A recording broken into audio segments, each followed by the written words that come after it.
وبركاته. حامدا ونصلي ونسلم على رسوله الكريم.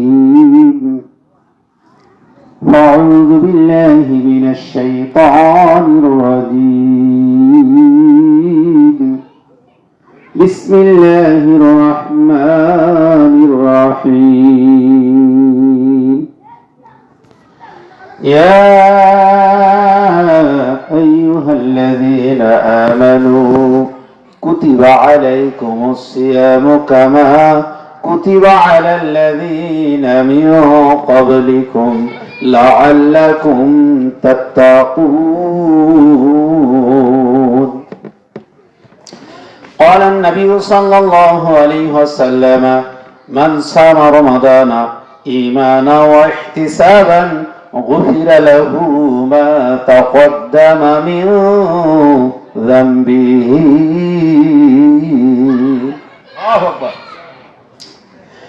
عن أبي هريرة رضي الله تعالى عنه قال رسول الله صلى الله عليه وسلم: فضلت على الأنبياء ب6: أعطيت بجوامع الكلم، نصرت بالرهب، أحلت إلى الغنائم، جعلت لي الأرض مسجدا وطهورا. الله أكبر. وأرسلت إلى الخلق كافة، وختم بالنبيون. الله أكبر. قال النبي صلى الله عليه وسلم: الصلاة عماد الدين، من أقام الصلاة فقد أقام الدين، ومن ترك الصلاة فقد هدم الدين. وقال تعالى في شأن حبيبه آمرا ومخبرا: إن الله وملائكته يصلون على النبي يا أيها الذين آمنوا صلوا عليه وسلموا تسليما. اللهم صل على محبته নবীজির শানে সকলেই জবান খুলে মাওলানা রাসূলুল্লাহ ওয়া আলা আলি সাইয়্যিদিনা মাওলানা হাবিবিল্লাহ। আল্লাহুম্মা সাল্লি আলা সাইয়্যিদিনা মাওলানা রাসূলুল্লাহ ওয়া আলা আলি সাইয়্যিদিনা মাওলানা হাবিবিল্লাহ। ভবের মায়ায় পরে মানুষ কোথায় আছো বুঝি না, এখনো নবীজি উম্মতের মায়ায় কাঁদেন সোনার মদিনায়। আল্লাহুম্মা সাল্লি আলা মুহাম্মাদে আরো জোরে অন্তরস্থল থেকে মাওলানা রাসূলুল্লাহ ওয়া আলা আলি সাইয়্যিদিনা মাওলানা হাবিবিল্লাহ। আল্লাহুম্মা বারিক লানা ফি রজব ওয়া শাবান। আল্লাহুম্মা বারিক লানা ফি রজব ওয়া শাবান। নূর নবীজি ওনার এই দোয়া খানি ওয়া বাল্লিগনা রমাদান। আল্লাহুম্মা সাল্লি আলা সাইয়্যিদিনা মাওলানা রাসূলিল্লাহ ওয়া আলা আলি সাইয়্যিদিনা মাওলানা হাবিবিল্লাহ। আলহামদুলিল্লাহ, সমস্ত তারিফ ও প্রশংসা যিনি মহিয়ান গরিয়ান রব তাআলা ওনার জন্য, যিনি আমাদেরকে দয়া করে ইহসান করে মেহেরবানি করে ইয়াউমুস সাbt শনিবার দিন আল্লাহ পাক আমাদেরকে মাগরিব থেকে এ পর্যন্ত রহমতের বাগানে, জান্নাতের বাগানে, সামিয়ানার নিচে আসার বসার সুদীর্ঘ সময় ধরে আলোচনা মোবারক শোনার এবং বলার তৌফিক এনায়েত করেছেন। আসলে এই যে জান্নাতের বাগানে আসার সুযোগ কি মানুষের হয়? আল্লাহ পাক যদি তাকে দান না করে কঠিন কালেও সম্ভব নয়। প্রত্যেকটা জায়গায় আল্লাহ পাকের কুদরত কাজ করে। এখন বলবেন হুজুর, এইটা তো এই শেখপুরার একটি প্রাইমারি প্রাঙ্গণ, এটা আবার বেহেশতের বাগান হলো কেমন করে? ও শোনা ভাই, আল্লাহ আল্লাহ বাবাজিরা, বেহেশতের বাগান আপনার বাড়িতেও আছে, হজ আপনার বাড়িতেও আছে, জান্নাতের দরজা আপনার বাড়িতেও আছে। আমি বললে আপনারা বুঝতে পারবেন। যেমন দেখেন, কেউ যদি তার মায়ের চেহারার দিকে, বাবার চেহারার দিকে একবার নেক নিয়তে তাকায়, দিনে যত হাজার বার তাকাক না কেন, প্রত্যেকবারে কবুল মকবুল হজের সওয়াব দান করা হয়। সুবহানাল্লাহ। তাহলে কি আমি সওয়াব পাবো না? কি হাদিস স্বীকার করি না আমরা? এ ভাই, জবান খুলে কথা বলি, আপনারাও ফজিলত পাবেন, আমিও কথা বলে সুবিধা পাবো। আপনারাও কি জান্নাতের উচ্চ মাকাম অর্জন করবেন। এই বিনিময়ে যতদূর মাইকের সাউন্ড যাচ্ছে, যারা মনের সাথে দিলের সাথে শুনতেছে, সকলের জন্য আল্লাহ পাক জান্নাত নসিব করবেন। সুবহানাল্লাহ। তো আসলে এই স্কুলের মাঠটা, আজকে যে ইসালে সওয়াবের অনুষ্ঠানটা, মাহফিলটা, আজকে যে সাইদুল আয়েদ শরীফের মাহফিলটা, মূলত এটা জান্নাতের বাগান। এখানে যারা আসবে বলবে, আমি ইনশাআল্লাহ নিশ্চিত আপনাকে দলিল দিয়ে এখান থেকে উঠে যাব, ওমা তৌফিকি ইল্লা বিল্লাহ, যে আপনারা জান্নাতি জান্নাতি জান্নাতি বলেন। সুবহানাল্লাহ। কেন, কিসের জন্য? আল্লাহ পাকের হাবিব হুজুর পাক সাল্লাল্লাহু আলাইহি ওয়াসাল্লাম উনি ইরশাদ মোবারক করেন, দুনিয়ার জমিনে হে আমার উম্মতেরা, আল্লাহ পাকের বান্দারা, তোমরা যখন অবস্থান করবে কোথায়? জিকিরের মাহফিল মাজলিসে, ওই জায়গায় তোমরা কি করো? বেশি সময় অতিবাহিত করবে। কিসের জন্য? আল্লাহ পাকের হাবিব হুজুর পাক সাল্লাল্লাহু আলাইহি সাল্লাম বলছেন, ওইটা হচ্ছে জান্নাতের বাগান। বলেন সুবহানাল্লাহ। মূলত এটা হচ্ছে কি? জান্নাতের বাগান। সুবহানাল্লাহ। তাহলে যে আল্লাহ সুবহানাহু ওয়া তাআলা আমাদেরকে জান্নাতে বাগানে আসার বসার তৌফিক দান করেছেন, সে আল্লাহ সুবহানাহু ওয়া তাআলার শুকরিয়া আদায় করা লাগবে না? লাগবে। কেমন শুকরিয়া? অন্তরের অন্তরস্থল থেকে শুকরিয়া আদায় করতে হবে। আমি আপনি যদি একবার আল্লাহ পাকের শুকরিয়া আদায় করি, আর আল্লাহ পাক যদি আমার শুকরিয়াটাকে গ্রহণ করেন, পৃথিবী সৃষ্টির শুরু থেকে শেষ পর্যন্ত আপনার নানায় আমলে যত প্রকার গুনাহ থাক না কেন, আল্লাহ পাক ক্ষমা করে দিয়ে আপনার আমার মর্যাদা বৃদ্ধি করে দিবেন। সুবহানাল্লাহ। এই জন্য আমরা সকলেই সমস্যরে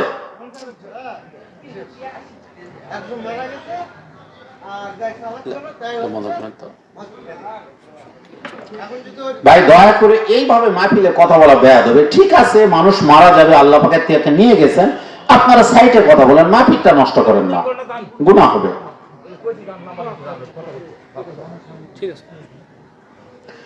তো যে বিষয় বলতেছিলাম, যে আমরা এই জন্য ওই আল্লাহ তাআলার শুকরিয়া আদায় করি যে আল্লাহ সুবহানাহু ওয়া তাআলা আমাদেরকে মাহফিলে কবুল করেছেন। সকলে জোরে সোরে পাঠ করি আলহামদুলিল্লাহ।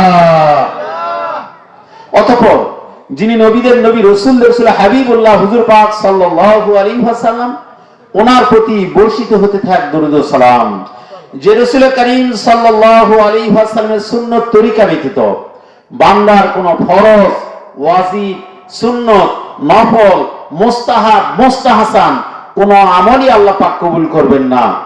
সেই নবী করিম সাল্লাল্লাহু আলাইহি ওয়াসাল্লামের প্রতি বর্ষিত হতে থাক দরুদ ও সালাম।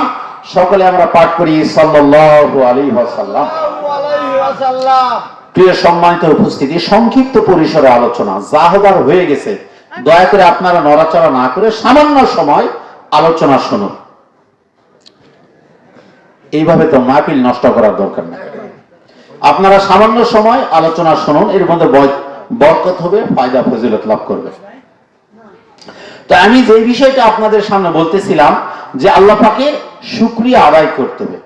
যেমন দেখেন, শুকরিয়া আদায় করলে কি লাভ হয়। আল্লাহ পাকের হাবিব হুজুর পাক সাল্লাল্লাহু আলাইহি ওয়াসাল্লাম ইরশাদ মোবারক করেন, যেই ব্যক্তি শুকরিয়া আদায় করে একবার সুবহানাল্লাহ অথবা আলহামদুলিল্লাহ অথবা আল্লাহু আকবার জমিনে বসে পাঠ করবে, তামলানি আও তামলা মা বাইনাস সামাই ওয়াল আরদ। আল্লাহ পাকের হাবিব বলেন, এই যে জমিনের উপর থেকে আমরা যে আসমান দেখতেছি, যার শুরু আছে শেষ নাই, কত কত বলতে পারবেন আপনারা? 350 বছরের পথ প্রথম আসমান। এই প্রথম আসমানের ফাঁকা জায়গা পরিমাণ ফজিলত সওয়াব আল্লাহ পাক একবার সুবহানাল্লাহ বলার মাধ্যমে আমার আপনার নামে আমলে দান করবে। সুবহানাল্লাহ, কত বড় কথা যে একবার সুবহানাল্লাহ দ্বারা যদি আসমানের নিচে জমিনের উপরে ফাঁকা জায়গা পরিপূর্ণ নেকি লাভ করা যায়, তাহলে সুবহানাল্লাহর ফজিলত কত।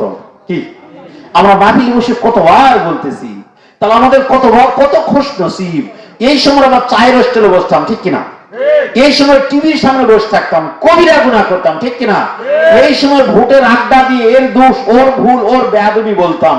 সেইটা থেকে আল্লাহ পাক আমাকে আপনাকে মুক্ত করে এই জান্নাতের বাগানে বসাইছেন। এইটা আল্লাহ পাকের দয়া ইহসান না? অবশ্যই আল্লাহ পাকের দয়া ইহসান। এই জন্য আল্লাহ পাকের শুকরিয়া আদায় করতে হয়। আল্লাহ পাক বলছেন যে যেই ব্যক্তি আমার শুকরিয়া আদায় করে, আমি আল্লাহ সুবহানাহু ওয়া তাআলা তার ইজ্জত বৃদ্ধি করে থাকি। সুবহানাল্লাহ। এই বিষয়ে আমি আপনাদের একটি ওয়াকিয়া বলি, শুরুতেই একটি ওয়াকিয়া বলি।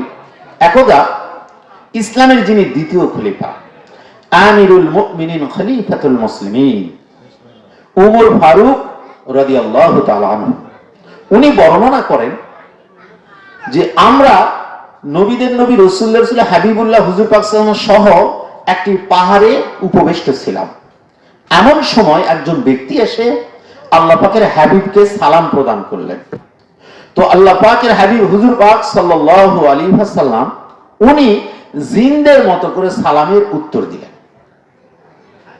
যখন উনি জিনদের মতো করে সালামের উত্তর দিলেন, তখন সাহাবীগণ বুঝতে পারলেন যে কি ব্যাপার, আল্লাহ পাকের হাবিব জিনদের মতো করে সালামের উত্তর দিলেন। উত্তর দিয়ে জিজ্ঞাসা করলেন, হে ব্যক্তি, তোমার নাম কি? ওই ব্যক্তি বলল, আমার নাম হামা, হামা ইবনে মিম, মিম ইবনে আকওয়াম, আকওয়াম ইবনে ইবলিস। সুবহানাল্লাহ। আল্লাহ পাকের হাবিব বলে, হে হামা, তুমি তো প্রায় পৃথিবীর গোটা সময় ফানা করেছো। সুবহানাল্লাহ। অর্থাৎ ওই পৃথিবী সৃষ্টি শুরু হয়েছে আল্লাহ পাকের হাবিব পর্যন্ত তার বয়স। সুবহানাল্লাহ। আল্লাহ পাকের রাসূল বলে, হে হামা, তোমার মধ্যে আর ইবলিসের মধ্যে মাত্র 2 পুরুষের ব্যবধান দেখা যাচ্ছে।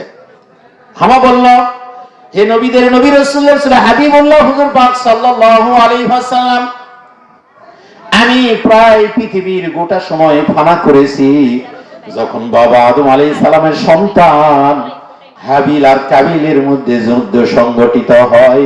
আমি তখন ছোট, এমন পরিমাণের ছোট, আমি পাহাড়ের উপরে চলাফেরা করতে পারতাম, কথাবার্তা আমার ভিতরে শরম ছিল, মনে ছিল। আমি ওই সময় উভয়ের মধ্যে ফিতনা লাগানোর জন্য ধোঁকা দেওয়ার কাজে ব্যস্ত থাকতাম। বলুন না নাউজুবিল্লাহ। তাহলে এই আমার এত বয়স যে হাবিল আলাইহিস সালাম এবং কাবিলের মধ্যে যে প্রথম গন্ডগোল, মারামারি, ফিতনা সৃষ্টি হয়, এই সময় সে পাহাড়ের উপরে ছোট বালকের মতো চলাফেরা করতে পারত, সে ধোঁকা দিয়েছে।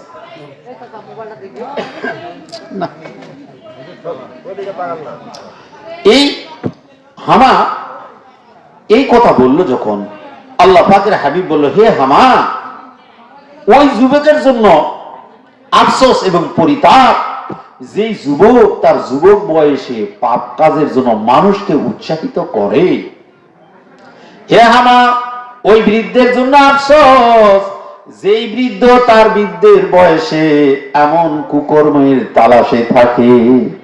হামা বললেন, ইয়া রাসূলুল্লাহ, ইয়া হাবিবাল্লাহ সাল্লাল্লাহু আলাইহি ওয়াসাল্লাম, আপনি আমাকে মাফ করবেন। আমি হযরত নূহ আলাইহিস সালামের সাক্ষাৎ পেয়েছি। আমি নূহ আলাইহিস সালামের কাছে তওবা করে আমি আল্লাহ পাকের কাছে ফিরে এসেছি। বলুন সুবহানাল্লাহ। নূহ আলাইহিস সালাম তার প্লাবনের সময় সমস্ত লোক যখন নিঃশেষ হয়ে যায়, নূহ আলাইহিস সালাম তাদের জন্য কান্না করে, আমিও তাদের জন্য কান্না করতাম। আমি নূহ আলাইহিস সালামের কাছে বললাম, হে আল্লাহ পাকের নবী হযরত নূহ আলাইহিস সালাম, আমি হামা সেই সময়ে প্রথম যে ফিতনা সংগঠিত হয় হযরত হাবিল আলাইহিস সালামের সঙ্গে কাবিলের যে হত্যাকাণ্ড হয়, আমি সের মধ্যে জড়িত ছিলাম। আমি ওই শহীদের মধ্যে জড়িত ছিলাম। আমি কি তওবা করলে আল্লাহ পাকের কাছে ক্ষমা চাইলে মাফ পাবো? আল্লাহ পাকের নবী হযরত নূহ আলাইহিস সালাম বলেন, হে হামা, আমার কাছে আল্লাহ পাক কিতাব নাযিল করেছে। সেই কিতাবের ভিতরে আমি দেখেছি বান্দার আসমান থেকে জমিন, জমিন থেকে আসমানের মধ্যে ফাঁকা পরিমাণ জায়গাও যদি গুনাহ থাকে, আর বান্দা যদি আল্লাহ পাকের কাছে তওবা করে, আল্লাহ পাক তার তওবা কবুল করবে। হে হামা, তুমি ওঠো, তাড়াতাড়ি ওযু করো, 2টা সিজদা করো। হামা তাড়াতাড়ি উঠে ওযু করে আল্লাহ পাকের কুদরতি পায়ে 2টা সিজদা করার সঙ্গে সঙ্গে আল্লাহ পাকের পক্ষ থেকে, আগেকার যুগে এখন তওবা করলে শুধু আমাদের চোখের পানি ছাড়া কিছু দেখতে পাই না। আগের যুগে তওবা করলে ডাইরেক্ট তওবা কবুল হলে তওবা নাযিল হতো। যেমন আগের যুগে কুরবানি দিলে আমরা কুরবানির গোশত কিছুই খাইতে নিতে পারতাম না। কুরবানিটা আগুন এসে জ্বালাই দিলে তার কুরবানিটা গ্রহণ করা হতো, যার কুরবানি গ্রহণ কথা হতো না সেইটা পড়ে থাকতো। এবার হামা বলতেছে, হযরত নূহ আলাইহিস সালাম আমাকে বলল, তুমি মাথা তুলো, তোমার তওবা নাযিল হয়ে গেছে, আমার তওবা ক্ষমা হয়ে গেল। আমি মাথা তুললাম, মাথা তুলে আবার সিজদা দিলাম।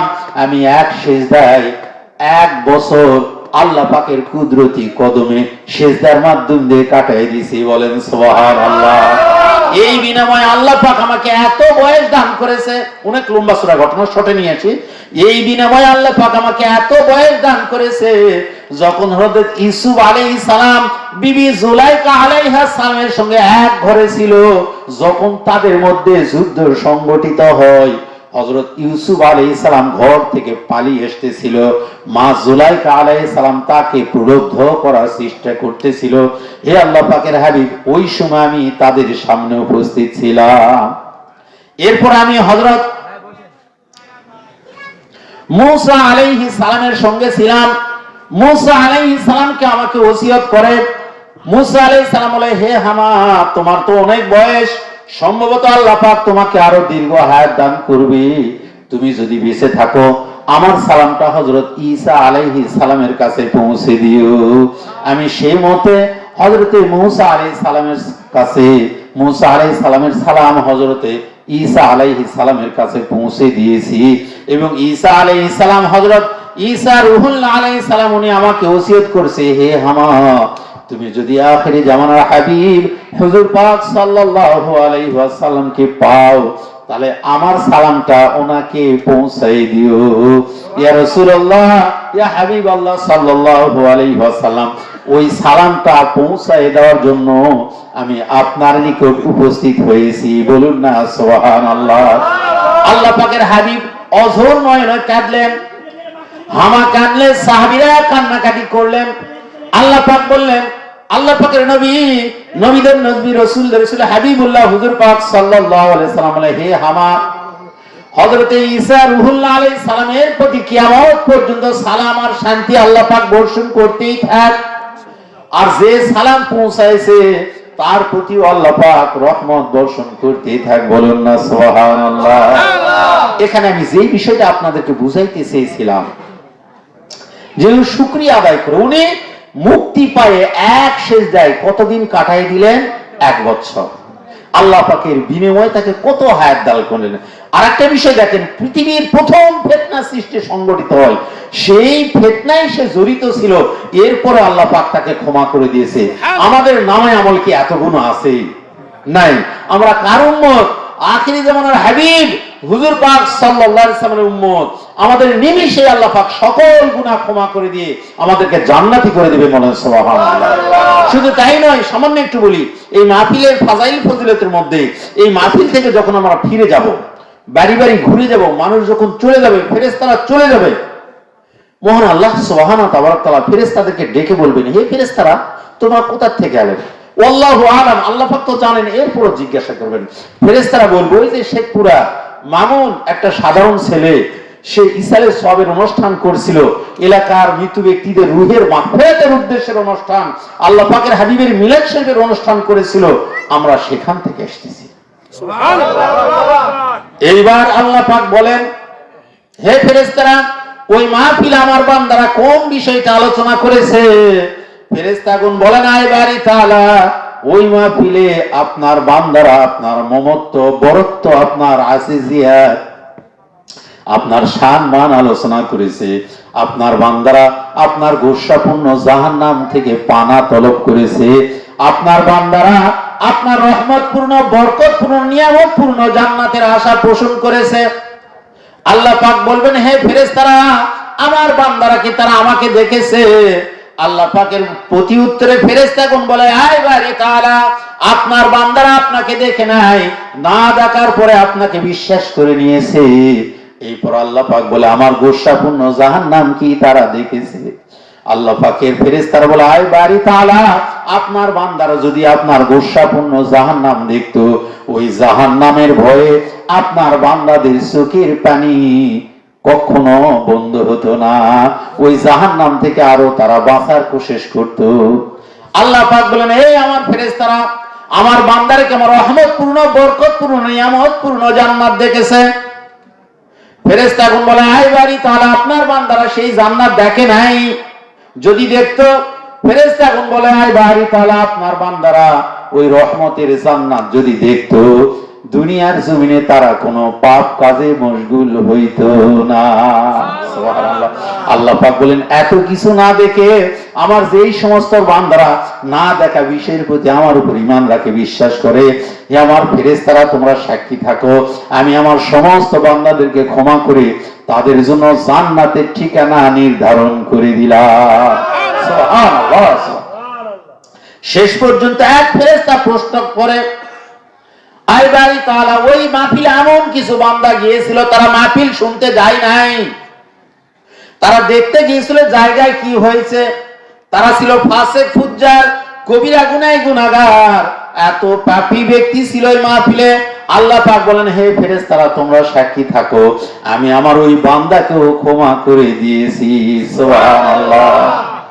ফেরেশতাগণ বলে, আয় বাড়ি তাআলা, ওই বান্দাকেও? আল্লাহ পাক বলেন, হ্যাঁ, হুমুল জুলাসাউ, হুমুল জুলাসাউ লা ইয়াশকা জালিসুহুম, ওই মাহফিল মাজলিসে যতগুলো নেককার বান্দা গিয়েছিল, ওই নেককার বান্দাদের উসিলায় আমি আল্লাহ পাক আমার ওই বদকার বান্দাদেরকে ক্ষমা করে দিয়েছি। সুবহানাল্লাহ। সুতরাং আজকের মাহফিল মাজলিসে যারা এসেছেন, উপস্থিত হয়েছেন, এই কোরআন হাদিসের দলিল থেকে আপনারা নিশ্চিত মাফ পেয়ে গেছেন। সুবহানাল্লাহ। শুধু তাই নয়, হাদিস শরীফের ভিতরে আসছে, আয-যিকরুল মাউতা ওয়া উমুরিল আখিরাহ, এই কিতাবের 663 পৃষ্ঠার ভিতরে বলা হয়, আল্লাহ পাকের বান্দা যখন তার হাবিবের প্রতি দরুদ শরীফ পাঠ করার ইচ্ছা পোষণ করেন, এখনো দরুদ শরীফ মুখ দিয়ে বাইর হয় না, বাইর করেন নাই, দরুদ শরীফ পড়বেন, এমন সময় আল্লাহ পাক ওই বান্দার সমস্ত গুনাহগুলো আল্লাহ পাক ক্ষমা করেন। সুবহানাল্লাহ। কেননা আল্লাহ পাক চান না তার নবীর কোন উম্মত তার নবীর প্রতি দরুদ শরীফ পাঠ করবে আর ওই বান্দা গুনাহযুক্ত থাকবে। এটা কি হইতে পারে? এটা হইতে পারে না। আল্লাহ পাক তাকে গুনাহ মুক্ত করে তার মুখ থেকে দরুদ শরীফ পাঠ করার সুযোগ দেন। সুবহানাল্লাহ। তার মানে কি, মাহফিলে আমরা বসার সাথে সাথে দরুদ শরীফ পাঠ করার সাথে সাথে বেগুনাহ মাসুম হয়ে গেছে, বলেন সুবহানাল্লাহ। সুতরাং নবীর প্রতি দরুদ পড়তে কৃপণতা করা যাবে? যাবে না। দেখেন সাহাবীগণ কেমন মহব্বত করেছেন, কত ভালোবেসেছেন। হযরত আব্দুল্লাহ ইবনে যায়েদ রাদিয়াল্লাহু তাআলা বর্ণনা করেন, নবীদের নবী রাসূলুল্লাহ হাবিবুল্লাহ হুজুর পাক সাল্লাল্লাহু আলাইহি ওয়াসাল্লাম যখন বিসাল শরীফ হয়ে গেল, আমার পিতা হযরত যায়েদ রাদিয়াল্লাহু তাআলা বাগানে কাজ করতেছিলেন। আমি বাগানে গিয়ে আমার বাবাকে বললাম, বাবা, দিনের নবী দুনিয়ায় নাই, আল্লাহ পাকের দিদারে চলে গেছে। আমার বাবা হযরত যায়েদ রাদিয়াল্লাহু তাআলা আনহু সঙ্গে সঙ্গে আল্লাহ পাকের কাছে আরজ করলেন, আয় আল্লাহ পাক, আমি যেই দুই চোখ দ্বারা আমার নবীকে দেখে দুনিয়ার জমিনে ইতমিনান লাভ করতাম, আমার নবীকে যেই দুই চোখ দিয়ে ভালোবাসতাম, আপনি দয়া করে এই দুই চোখের আলো তুলে নেন, আমি যেন দুনিয়ায় আর এই দুই চোখ দিয়ে কাউকে না দেখি। যে দুই চোখ দিয়ে আমার নবীকে দেখেছি, ওই দুই চোখ দ্বারা আমি দুনিয়ার কাউকে দেখতে চাই না। সঙ্গে সঙ্গে আল্লাহ পাক তার দুই চোখের আলো তুলে নেন। সহিহ বর্ণনা হাদিস শরীফ আদাবুল মুফরাদ ইমাম বুখারী রাহমাতুল্লাহ আলাইহি লিখিত কিতাব 275 পৃষ্ঠার ভিতরে অকেয়াটি নেওয়া হয়েছে। এইভাবে সাহাবীগণ আল্লাহ পাকের রাসূলকে ভালোবেসেছেন, অথচ আমরা নবীর সামনে দুরূদ শরীফ পড়তে কষ্ট লাগে। এত জায়গায় ফতোয়া আছে, নবীর প্রতি দুরূদ শরীফের ব্যাপারে ফতোয়া আসে, অন্য জায়গায় হারাম হালালে আমাদের ফতোয়া থাকে না। ভাইরে, আমরা আমাদের ধর্মের প্রতি এখনো ঠিক হতে পারি নাই। তাই আমি আজকে আমার জুমার আলোচনা আমি একটা বললাম যে যারা নন মুসলিম তারা কিন্তু তাদের ধর্মে তাদের স্বকীয়তায় ঠিক আছে। আমরা মুসলমান হয়ে সঠিক ধর্ম হয়েও পৃথিবীর শ্রেষ্ঠ জাতি হওয়ার পরেও আল্লাহ পাক কোরআনে আমাদের শান বর্ণনা করেছেন। আল্লাহ পাক কোরআনে তাদেরকে পশুর সাথে তুলনা করেছেন সূরা আনআমের ভিতরে, ইন্না শাররাদ দাওয়াবি ওয়াল আনআম ফাহুম লা ইউমিনুন, যারা ঈমান রাখে না তারা চতুষ্পদ জন্তু। দেখেন তাদের গতকালের দৃষ্টান্ত একটু দেই, আপনার আশ্চর্য হবে। আমি কারো পক্ষে বিপক্ষে বলতেছি না, এটা আমার বলার মাকসুদ নয়, আমি উদাহরণ দিচ্ছি। আচ্ছা, উদাহরণ দেওয়া কি পাপ? কারো গীপত না, আমি গীপত করা পছন্দ করি না, আমি ভালোবাসি না, করছি না, আমি দৃষ্টান্ত দিচ্ছি। গতকাল দেখা গেছে যেইগুলো বিএনপির সিট, সেইগুলোতে দেখা যাচ্ছিল যে জামাত ইসলাম পাশ করবে, কিন্তু ফলাফল কি দেখা গেল? আমি 2 নম্বর সিট অবস্থান করতেছিলাম আমার ব্যবসা কেন্দ্রে, তো যেইগুলোতে দেখা গেল উপজাতিরা বেশি, আদিবাসী বলবো না আমরা, আদিবাসী বললে আমাদের প্রতি আমাদের ছুরি মারা হয়, আদিবাসী পড়লে আমাদের অস্তিত্ব বিলীন করা হয়। আমরা ভাষা শিখি, নিজেদের সংস্কার শিখি, আমরা নিজেদেরকে চিনি। অফিয়ান ফুসিকুম আফালা তুবসিরুন, আল্লাহ পাক বলছে বান্দারে তুমি তোমাকে চিনো। ঠিক। আদিবাসীকে এই দেশে আমরা আবহমান কাল থেকে আমরা আছি, আমরা আদিবাসী, তারা আদিবাসী নয়, তারা উপজাতি, তাদেরকে আমরা আদিবাসী বলতেছি। ভাবতে হবে আমাদেরকে, বুঝতে হবে আমাদেরকে, ওয়াজ শুনতেও জ্ঞান লাগে, ওয়াজ শুনতেও ইলম লাগে। এইবার দেখা গেল যতগুলো জায়গায় মুসলমান 4টি ভোট হলেও দাঁড়িপাল্লায় পাশ করছে, অধিকাংশ জায়গায় গেল। এইবার যেইগুলো দেখা গেল উপজাতি, এইগুলোতে বহু ভোটে ব্যবধানে দাঁড়িপাল্লা হেরে গেছে। ভাইরে, আমি শুরুতে বলছি গীবত করছি না, আমারটা লাইভ হচ্ছে, আমি গীবত করছি না, দৃষ্টান্ত দিচ্ছি, এক্সাম্পল দিচ্ছি, উদাহরণ দিচ্ছি। যেইগুলো দেখা গেল নন মুসলিম, সেইগুলো দেখা গেল ধানের শীষ পাস। কত ভোটে? নিয়ামতপুরের একটা কেন্দ্রে মাত্র একটা বুথে 2700 ভোটে পাস করছে। কত ভোট? 2700 ভোট। তাহলে আরো 50টা কেন্দ্রে যদি 50-60টা করে ভোট পায়, তাহলে ওই 2700 ভোটকে ডিঙ্গাইতে পারবে? তাহলে তারা যে মূর্তি পাহারা দিল, লাভ হয়েছে? ওদেরকে ভালোবেসেছে? কারণ তারা জানে এরা মুসলমান, এদেরকে সিল দিলে আমাদের ক্ষতি হবে, ওরা ওদের ধর্ম, ওদের স্বকীয়তায় ঠিক আছে। আমরা আমাদের ধর্ম চিনি না, আমি আমাকে চিনি না। ও শোনা ভাই, আমি আমাকে চিনতে হবে আগে, আমি আমাকে বুঝতে হবে আগে। আরে আমাকে বোঝার জন্য মাহফিল মাজলিস। একটি বিষয় বলছি, ওফি আনফুসিকুম আফালা তুবসিরুন, আগে আপনি আপনাকে চিনুন। এই বিষয়ে একটা ওয়াকিয়া বলি, দৃষ্টান্ত দিয়ে আপনারা বুঝতে পারবেন। এক এলাকায় সরাইখানা, আগলা যুগে মুসাফির খানা ছিল, এত হোটেল রেস্টুরেন্ট ছিল না, কিছুই ছিল না। পানির ব্যবস্থা বৃদ্ধরা জানেন, পাড়ায় মহল্লা মিলে একটা টিবল পানি ভাগাভাগি মারামারি করে আমি আমার বাল্য জীবনে দেখেছি। মুরব্বীরা দেখেননি আপনারা? সরকারি টিবেল এখন তো বাড়ি বাড়ি মিনিটে মিনিটে সেকেন্ডে সেকেন্ডে পানির ব্যবস্থা, পাটকুয়া বহু কিছু, যাই হোক। তো ওই সরাইখানাতে একজন জহুরি আসলো অবস্থান করার জন্য। তো অনেক লোকজন, জহুরি পকেট থেকে ছোট্ট একটি কৌটা বের করলো, কৌটা। ওই কৌটার ভিতরে একটি মুক্তা ছিল। জহুরি বলতেছে, হে লোক সকল, তোমরা আমার কাছে যে কৌটাটা দেখতেছো, এই কৌটার ভিতরে একটি মুক্তা লুকায়িত আছে। আমার এই কৌটার মুক্তার ভিতরে একজন বাদশার কোষাগারে এত সম্পদ নাই, একজন বাদশার ধন ভান্ডারে এত সম্পদ নাই, একজন বাদশার রাজত্বর চেয়ে আমার এই কৌটার দাম বেশি, আমার এই মুক্তার দাম বেশি। সুবহানাল্লাহ। মূলত মুক্তার একটা বিষয় আছে, মুক্তা যেখানে থাকে দুইটা থাকে। মুক্তা একটা কমই থাকে, যদি একটি মুক্তা কোথায় থাকে, এই মুক্তাকে দুর্রে ইয়াতিম বলা হয়, দুর্লভ, অত্যন্ত দামি হয় মুক্তা। ওই দামি দুর্রে ইয়াতিম মুক্তা তার কৌটার ভিতরে। সবাই যখন দেখলো, আশ্চর্য, এত দামি জিনিস এই জহুরির কাছে। সেখানে ছিল একজন চোর। চোর চিন্তা করলো, এইবার কাম হয়ে গেছে, আমার জীবন সাকসেস, এইটা আমাকে চুরি করতে হবে। বাস, পুরা পরিকল্পনা, মানে যার মনের যে ইচ্ছা, যে যেভাবে কামাই করতে চায়, ঠিক কিনা, এবার চুরি করার পরিকল্পনা আসছে। এইবার এই চোর জহুরির সাথে খাতির লাগানো শুরু করলো। জহুরিকে বলল, কিছু পরে যায় সাক্ষাৎ নিয়ে বলছে, হে জহুরি সাহেব, আপনি কোন দেশে, কোথায় যাবেন? জহুরি বলছে, অমুক দেশে অমুক স্থানে যাব। ও বলছে, ভাই ওই দেশে ওই স্থানে তো আমারও যাওয়ার প্রয়োজন, যদি আপনি আমাকে সঙ্গে নেন, একসাথে যাওয়া, চলাফেরা, থাকা খাওয়ার সুবিধা হবে। জহুরি বলছে, ঠিক আছে। কিন্তু জহুরি মনে মনে চিন্তা করলো যে একে তো আমি সঙ্গে নিব, আমার কাছে মুক্তা, এই তো চোরও হতে পারে, আমার মুক্তাটা চুরি করতে পারে। এইবার জহুরি বলছে, ঠিক আছে, আমাকে সাবধান থাকতে হবে। বুঝেন কথা, বুঝেন ঘটনা, আমি আপনাদের শোনাচ্ছি না, কিছু বুঝাইতে চাচ্ছি। দয়া করে যদি মনোযোগ নষ্ট করেন, কথা বুঝতে পারবেন না, ওয়াজ ভালোও লাগবে না। মনোযোগ না থাকলে ওয়াজ ভালোও লাগবে না। এইবার হ্যাঁ, গন্তব্যে পৌঁছে গেলেন। জহুরি কোটা খুলে সবাইকে দেখালেন, ওখানে একই অবস্থা, সবাই হতবাক হয়ে গেল। চোর বলছে, জহুরি তুই ঘুমা, ব্যবস্থা আমি করে ফেলবো। এইবার সময় মতো এশার নামাজ পড়ে খাওয়া দাওয়া করে উভয়ই পাশাপাশি বেড করে ঘুমায় গেছে। এইবারও অর্ধেক রাত পার হওয়ার পরেই চোর তল্লাশি শুরু করছে। ব্যাগ, পকেট, বিছনা, বালিশ, ল্যাব, খাতে, এমন কোনো জায়গা নেই। আর সফরে তো এত সামগ্রী মানুষ ব্যবহার করে না, যত কম হয় সফর ভালো হয়।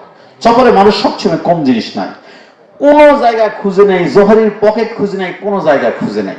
চোর আশ্চর্য হয়ে গেল, নিশ্চিত এই কোথাও হেরে ফেলেছে মুক্তাটা। জহুরির, চোরের খুব আফসোস, আহারে জহুরি মুক্তাটা হারাইছে। ভালো করে বুঝেন, চোর আপনাদেরকে এরপর প্রশ্ন হবে, কিন্তু এরপর আপনাদের প্রশ্ন হবে। জহুরি, এইবার চোর ভাবলো, হাইরে জহুরি তো সম্পদটা হারিয়ে ফেলছে, চোর আফসোস করতেছে, পারো না, সে ভালো তল্লাশি করছে। পরের দিন কৌটা আবার যাওয়ার আগে কৌটা বাইর করলো, দেখে হ্যাঁ তার মুক্তাটা ঠিক আছে, মাশাআল্লাহ। চোর তো আশ্চর্য হয়ে গেল, যা সর্বনাশ, সে কোথায় হেফাজত করেছিল, আমি তো তার কৌটার থেকে, আমি তো মুক্তাটা চুরি করতে পারলাম না। আবার দ্বিতীয় গন্তব্যস্থলে পৌঁছলে, সেখানে যায় রাত্রি যাপন করবে। রাত্রি যাপন হয়ে গেল, আবার সকালে প্রত্যাবর্তন করবে, এখন ফিরে যাবেন। আবার ওই চোরের সামনে আবার কৌটা খুললো, হ্যাঁ তার মুক্তাটা ঠিক আছে। চোর তো হতবাক হয়ে গেল, যা সর্বনাশ, আমি এত তাল্লাশি করেছি, কোথাও মুক্তা পাইনি, মুক্তা শিওর হারাই গেছে। সেই মুক্তা তাহলে তো সে কঠিন ভাবে হেফাজত করছে, ঠিক আছে, এই রাত্রে আমি তাকে দেখাবো।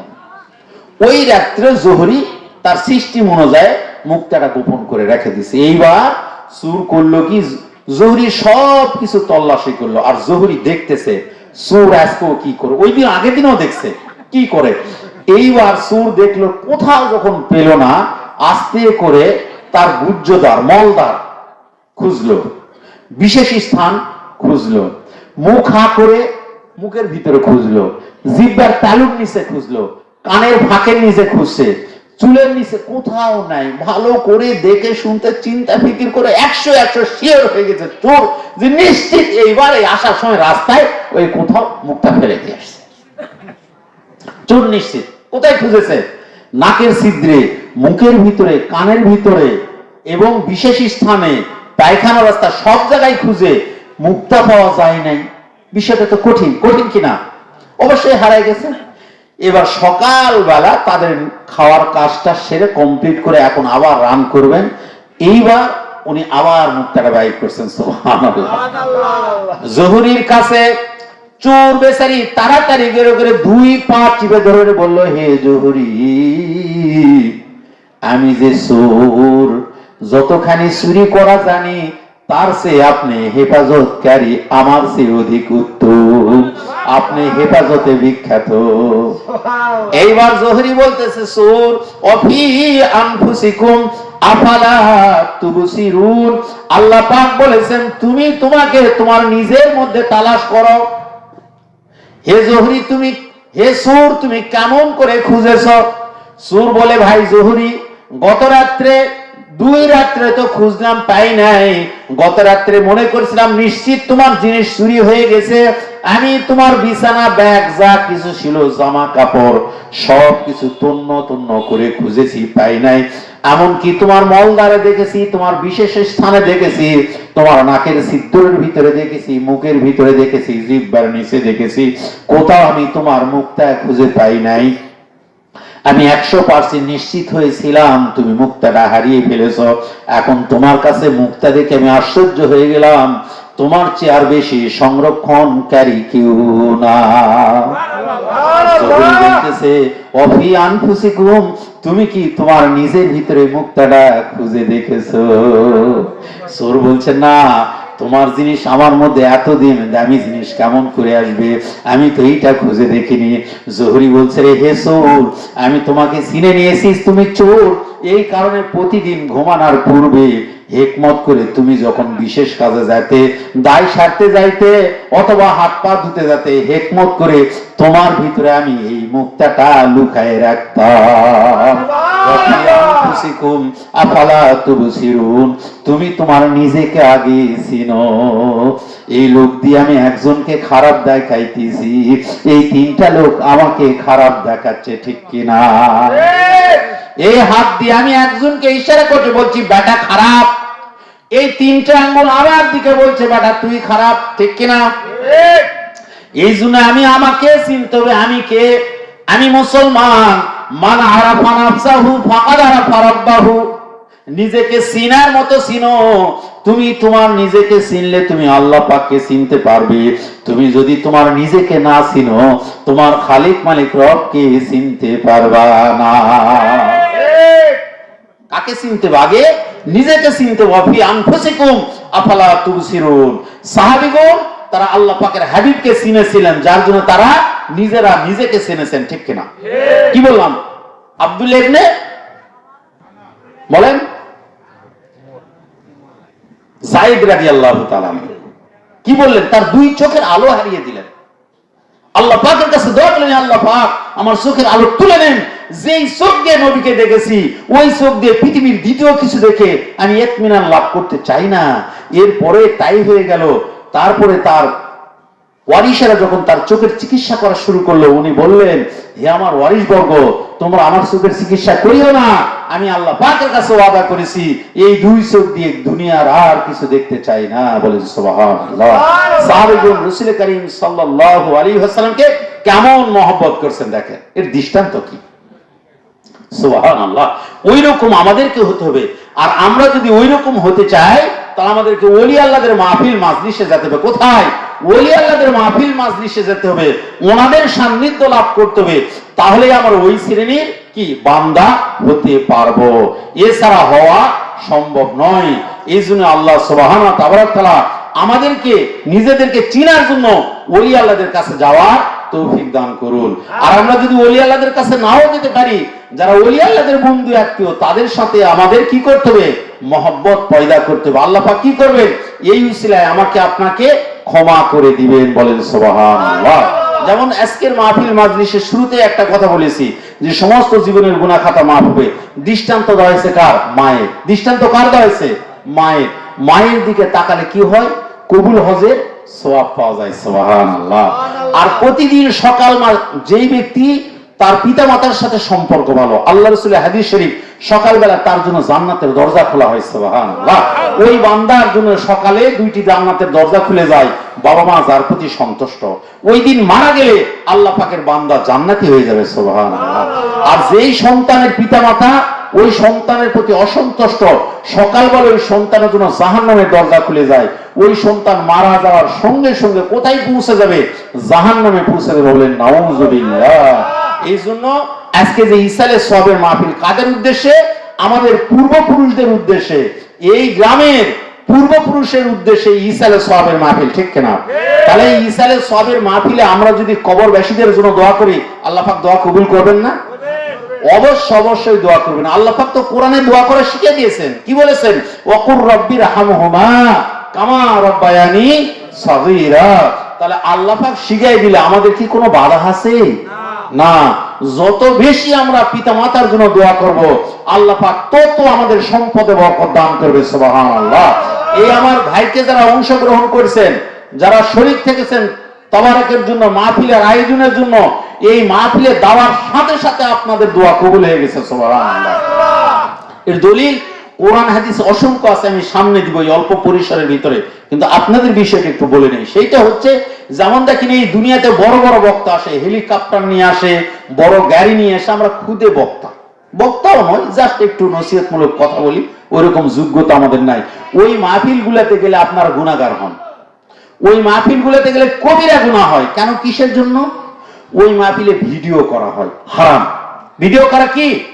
হারাম। তাহলে কবিরা গুনাহ হলো।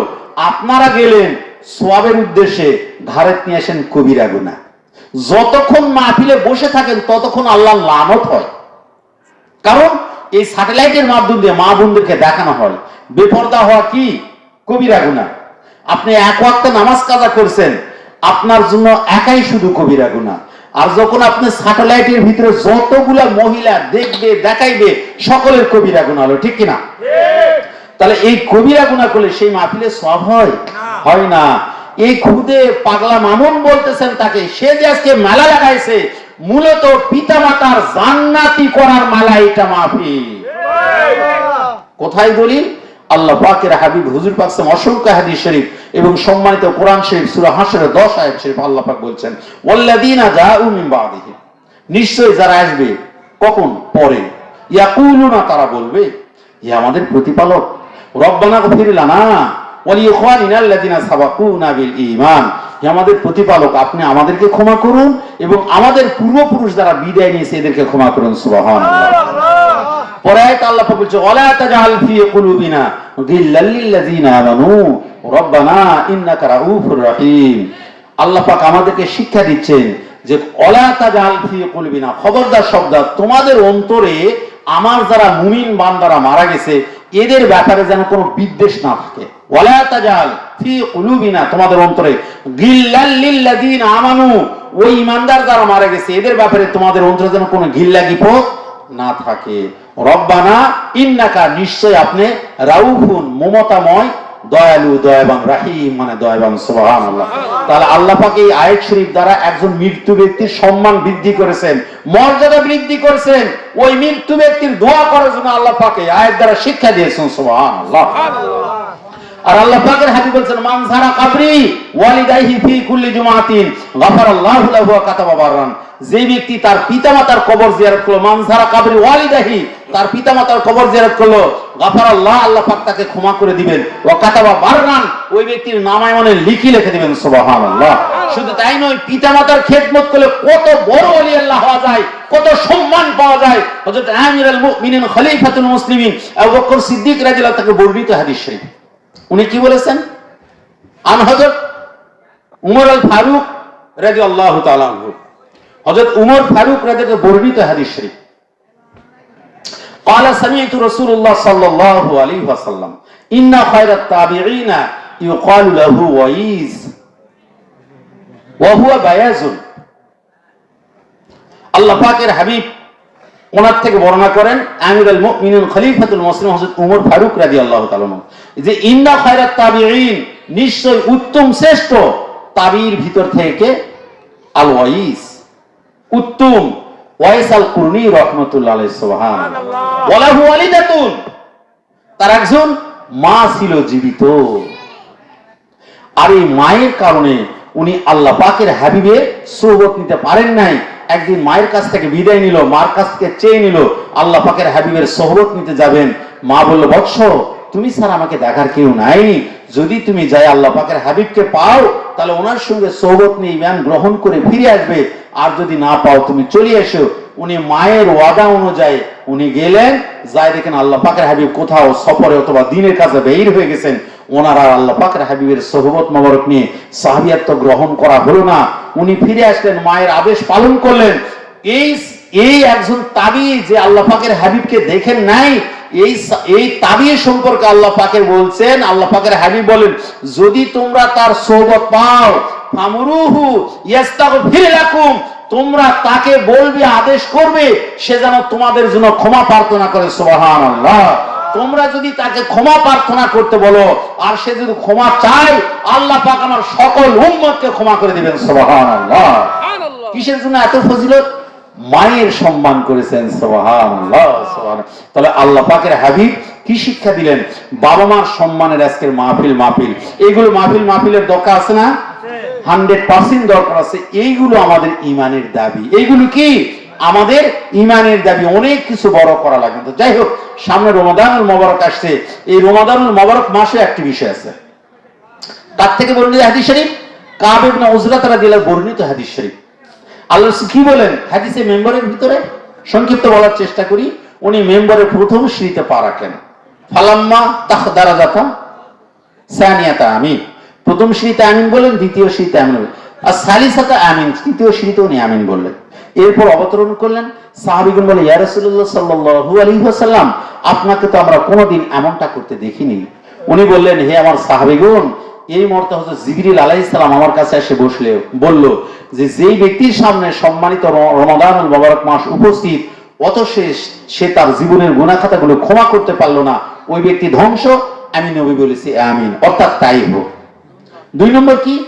যে ব্যক্তির সামনে আমি রাসূল সাল্লাল্লাহু আলাইহি ওয়াসাল্লামের নাম মোবারক উচ্চারণ করা হয়, অথচ সে বখিলি করে, কৃপণতা করে, ফতুয়া দেয়, দরুদ শরীফ পড়ে না, ওই ব্যক্তি ধ্বংস। আমি বলেছি আমিন, তাই হোক। মানে রাসূল কারীম সাল্লাল্লাহু আলাইহি ওয়াসাল্লাম বলার কারণে আল্লাহ পাক এটাকে শক্তিশালী করেছেন। 3 নম্বর কি? যে ব্যক্তির বৃদ্ধ পিতামাতা জীবিত রইল, অথচ সে বাবা মার খেদমত করে জান্নাত নামের নিয়ামতটি হাসিল করতে পারলো না, ওই ব্যক্তি ধ্বংস। আমি রাসূল সাল্লাল্লাহু আলাইহি ওয়াসাল্লাম বলছি, তাই হোক। তার মানে কি? সে ব্যক্তি ধ্বংস। তাহলে এই হাদিসের ভিতরও একই বিষয় বলা হয়েছে, যার কারণে আমরা সম্মানিত রমাদানুল মোবারক মাস পাচ্ছি।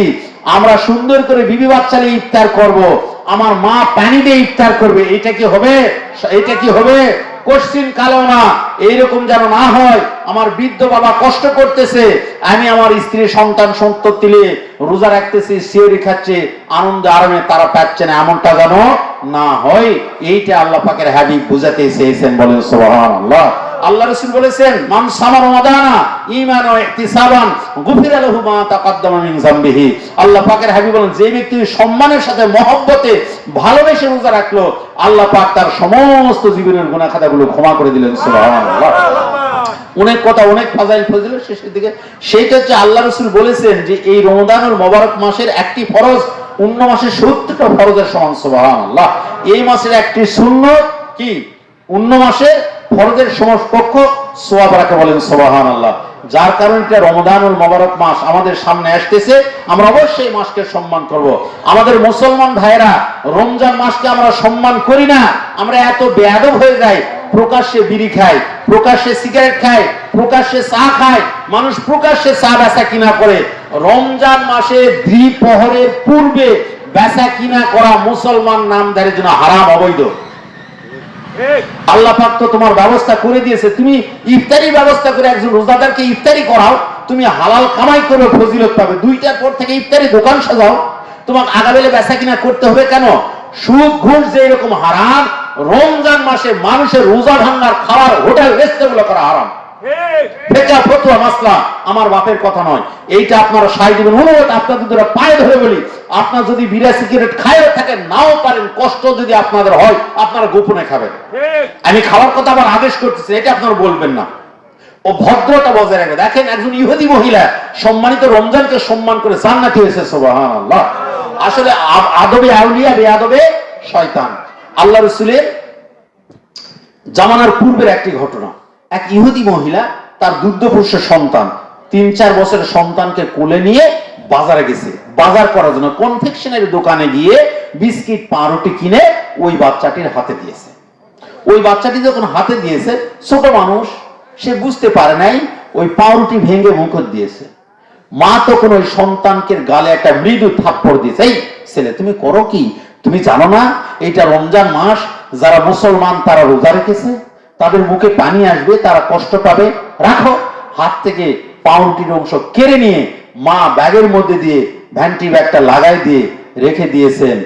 এইটা আল্লাহ পাক এত পছন্দ করেছেন, কবুল করেছেন, ওই মেয়েকে পরবর্তীতে ঈমান দিয়ে জান্নাতি ঘোষণা করেছে। বলেন সুবহানাল্লাহ, সুবহানাল্লাহ। তাহলে একজন ইহুদি যদি রমজানকে সম্মান করে জান্নাত লাভ করে, তাহলে আমরা মুসলমান সম্মান করে কত ফজিলত পাবো? তাহলে এই রোজাকে কি আমরা ছেড়ে দিব, সম্মান বা দেব না? শুধু তাই নয়, আমি একটি কথা বলি, ফরজ তো গেলই, শুধু একটি কথা বলি, একটা নফল রোজার কতদূর ফজিলত জানেন? এই হাদিসটা প্রায় আমি বলে থাকি, হাদিসটি আমার যেটা একটু ভালো জানা আছে, আমি এটা বারংবার বলি। সেটা হচ্ছে কিতাবের নাম মাজালিসুল আবরার।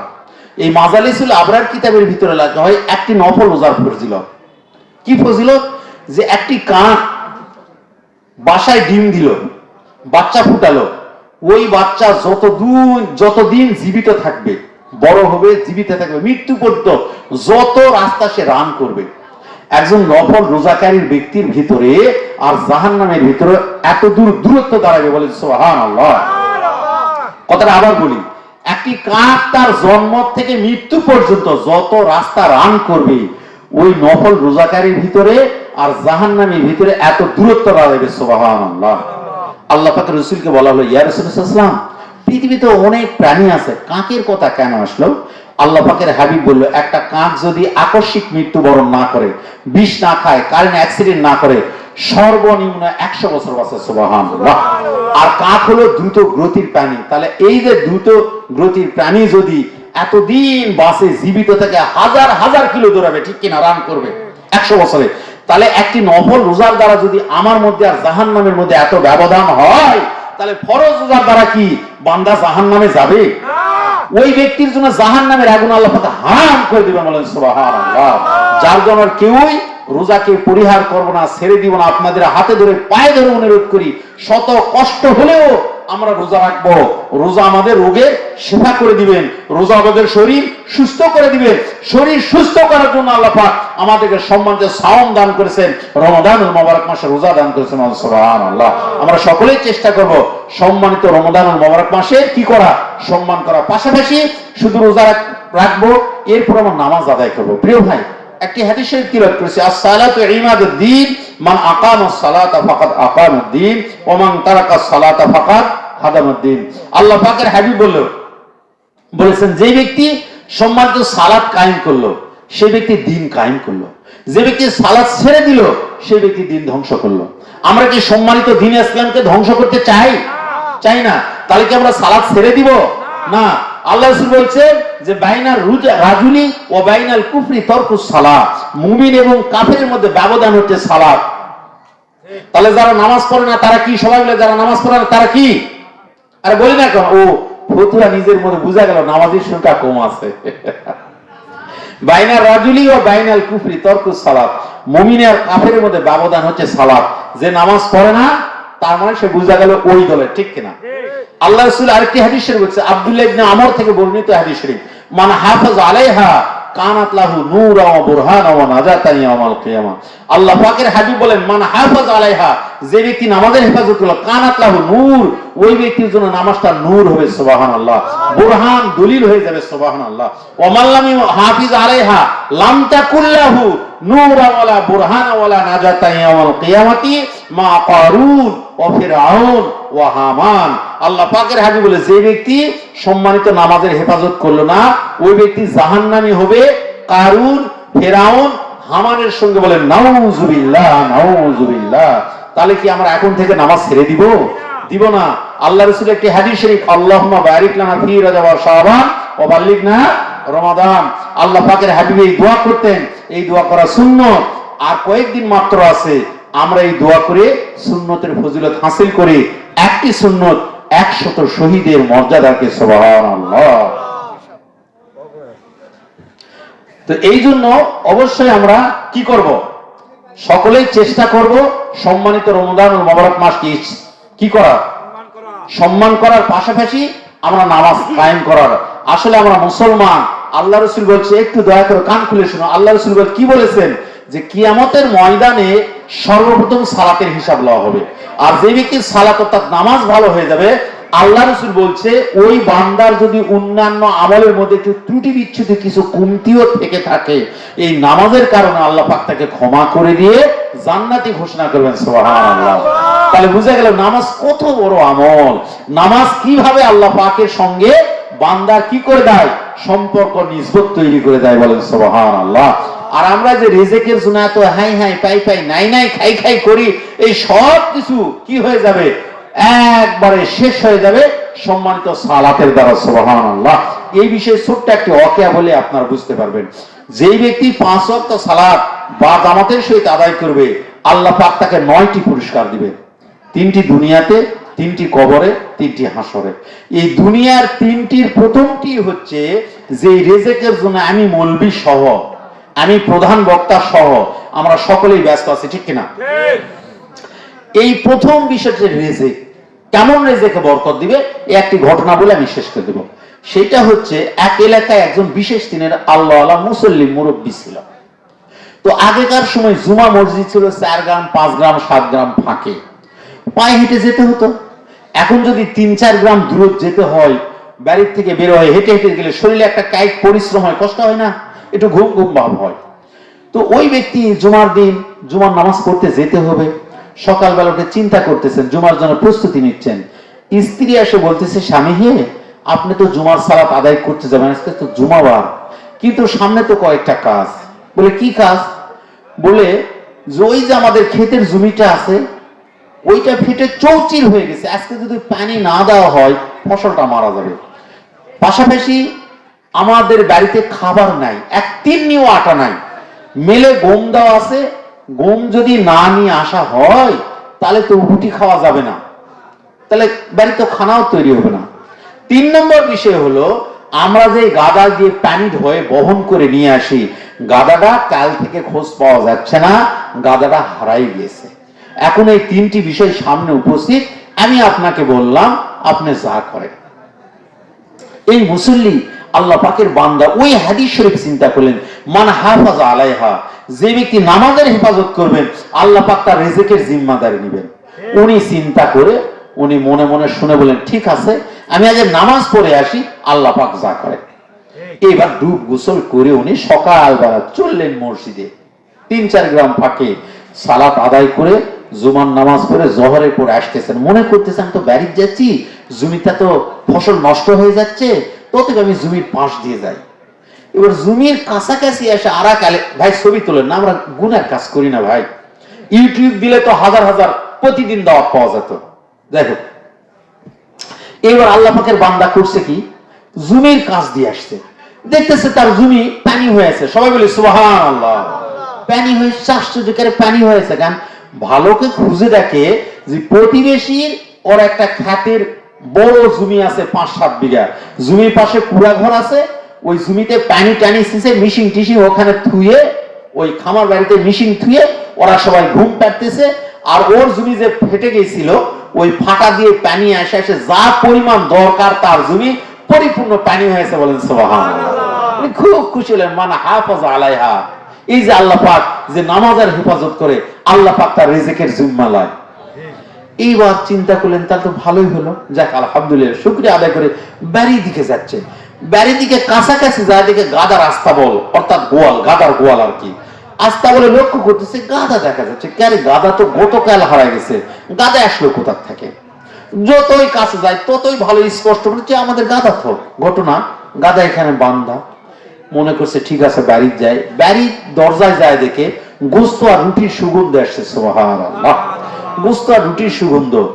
এবার ঘরে সালাম দিয়ে প্রবেশ করে দেখে তার স্ত্রী গোস্তটি দস্তরখানায় বিছায় পানি টানি নিয়ে সুন্দর করে ঘোমটা দিয়ে বসে আছে। উনি যখন সালাম দিয়ে প্রবেশ করলেন তখন বলে ঠিক আছে আসেন, আপনার জন্য তো আমি খানা প্রস্তুত করে নিয়ে বসে আছি। বললো কি ব্যাপার, তুমি তো খানা নিয়ে আসো, আমি দেখতে পাচ্ছি, ঠিক আছে, তুমি তো গাদা হারিয়ে গেছিল, গাদা আসলো কোথা থেকে? বলে স্বামী আমার, যখন আপনি সালাত আদায়ের জন্য চলে যান, আপনি কিছু দূর যাওয়ার পরে আমি একটা সাউন্ড পাই, মনে হলো জানো বাঘেরা কিছুকে তাড়া করতেছে। আমি বাইর হয়ে দেখি একটি বন্য বাঘ আমাদের গাদাটা তাড়া করে নিয়ে আসতেছে। আমি দড়ি সংগ্রহ করে গাদাটিকে আস্তা বলে বেঁধে রেখেছি, সুবহানাল্লাহ। ওই গাদা দিয়ে পানি এনেছি, যার কারণে পানির ব্যবস্থা হয়ে গেছে। স্বামী আমার, আপনি যাওয়ার পরে আরেকটি বিষয় হয়ে গেছে, আমার প্রতিবেশীরা মিলে যে গম কুটতে দিয়েছিল তাদের গম মনে করে আমাদের গমটা কোটা গম নিয়ে চলে আসছে। বাড়িতে এসে দেখে ব্যাগটাও তাদের নয়, গমটাও তাদের নয়। খোঁজ নিয়ে সন্ধান করে দেখে আমাদের গম। এবার আটাটি আমাদের বাসায় পৌঁছে দিয়েছে, যার কারণে আমি গাদা পেয়ে পানি নিয়ে এসেছি, গম পেয়ে খানা তৈরি করেছি, রুটি তৈরি করেছি। আমরা সকলে মিলে আল্লাহর শুকরিয়া আদায় করি আর খাই। বলেন না সুবহানাল্লাহ। কি আল্লাহ পাকের সালাতের হেফাজত করলে আল্লাহ পাকের রিজিকের হেফাজত করে? তাহলে কি আমরা রিজিকের টেনশন করব? করব না। আমরা ইনশাআল্লাহ নামাজের টেনশন করব, কখন আজান হবে, কখন জামাতে যাব। আমরা বাড়ির থেকে ওযু করে শেষ করব না, আমরা বাড়ির থেকে ওযু করে মসজিদের দিকে বাড়াবো, প্রত্যেকটা কদমে কদমে ওযু সহ গেলে 10টি করে নিকে, সুবহানাল্লাহ। আমরা যাই মসজিদে বসবো, যতক্ষণ বসে থাকবো পরিপূর্ণ নামাজের সওয়াব লাভ করব। নামাজ আমার কবুল হইতে পারে না হইতে পারে, আমি মসজিদে বসে থাকলে আমি কবুল নামাজের সওয়াব পাবো। তাহলে কত ফজিলত, জামাতে গিয়ে নামাজ পড়বা ইনশাআল্লাহ। আল্লাহ পাক আমাদেরকে এতক্ষণ যা আলোচনা করলাম সকলগুলোর উপরে আমল করার তৌফিক দান করুন। ওয়া আখিরু দাওয়ানা আলহামদুলিল্লাহ।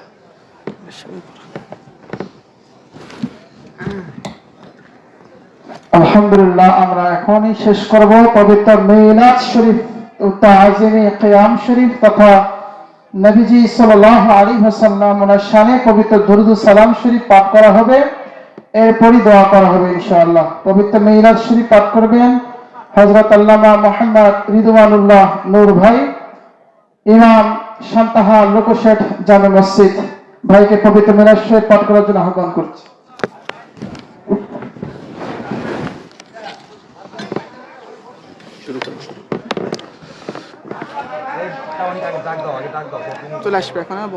أعوذ بالله من الشيطان الرجيم.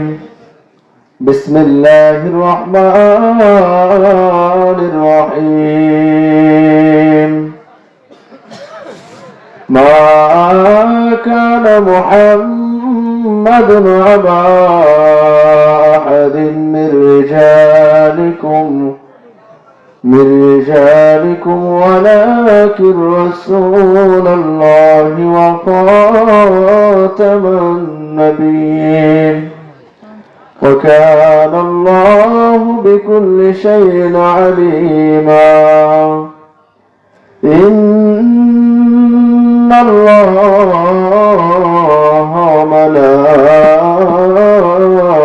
وملائكته يصلون على النبي يا أيها الذين آمنوا صلوا عليه وسلموا تسليما.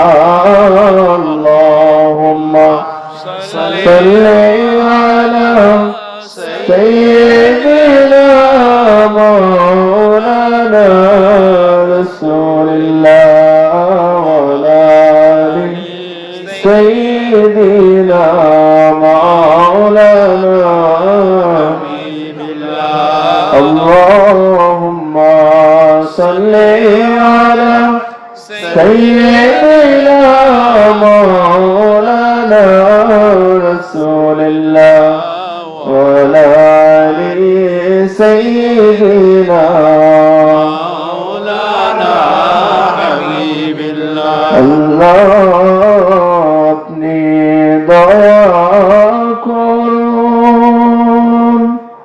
মোদের নসিব করো সোনা মদিনা আজকের সালে সব কবুল করো নসিব করো সোনা মদিনা নূর নবীজি ওনাকে স্বপ্নে না দেখাইয়া কবর দেশে নিয়েন না আল্লাহুম্মা সাল্লি আলা সাইয়্যিদিনা মাওলানা রাসূলিল্লাহ ওয়া আলা আলি সাইয়্যিদিনা মাওলানা نحمده ونصلي ونسلم على رسوله الكريم بسم الله الرحمن الرحيم ولما تم من حمله صلى الله عليه وسلم 6 أشهر على مشهور الأقوال المروية توفي بالمدينة المنورة الشريفة حضرة نبي الله المكرم أبوه صلى الله عليه وسلم وكان قد اجتاز بأقواله بني عدي من الطائفة النجارية ومكث بهم شهرا سكيما يعانون سقمه وشقواه ولما بلغ من حمله صلى الله عليه وسلم على الراجح 9 أشهر قمرية وعان للزمان أن يأذن عنه صدى حضر السيدة نساء العالمين أمه صلى الله عليه وسلم ليلة مولده الشريف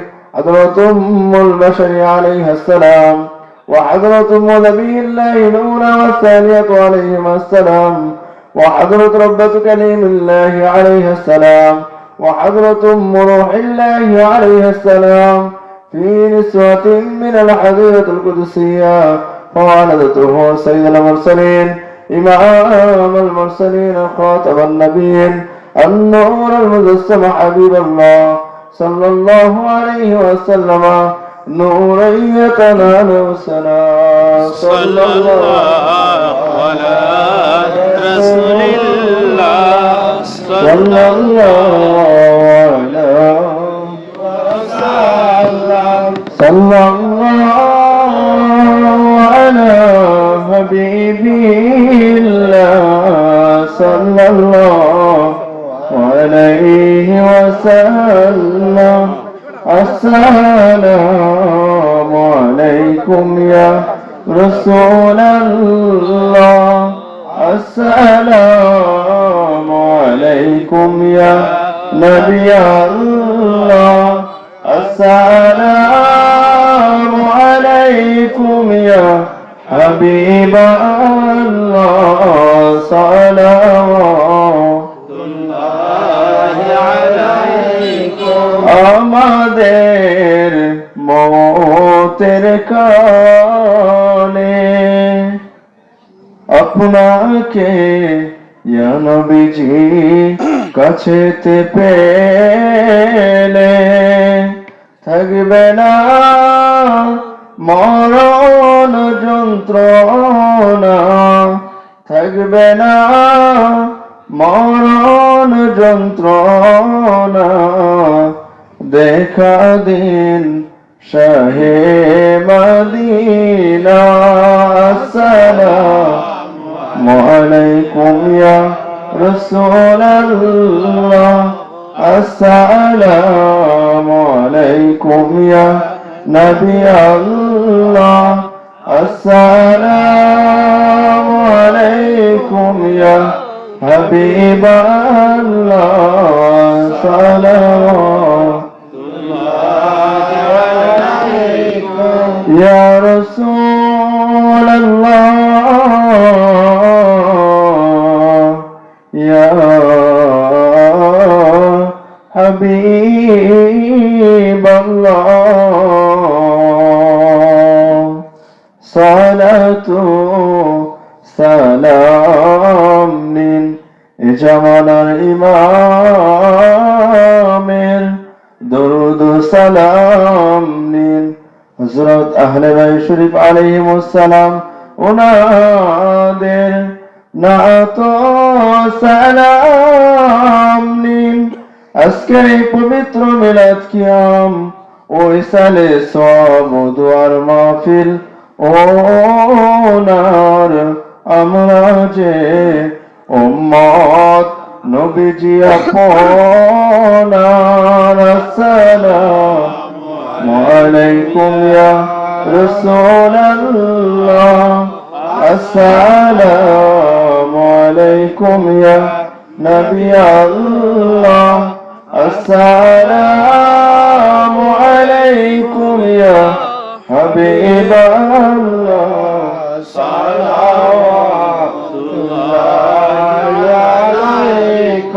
সাধ্য নাই যেতে মদিনা দিন রাত্রি একই ভাবনা দেখা দিন একবার নবীজি স্বপনে সে দেখায় নবীজির কদমে ইয়া নবী সালাম আলাইকা ইয়া রাসূল সালাম আলাইকা ইয়া হাবিব সালাম আলাইকা সালাওয়াতুল্লাহি আলাইকা।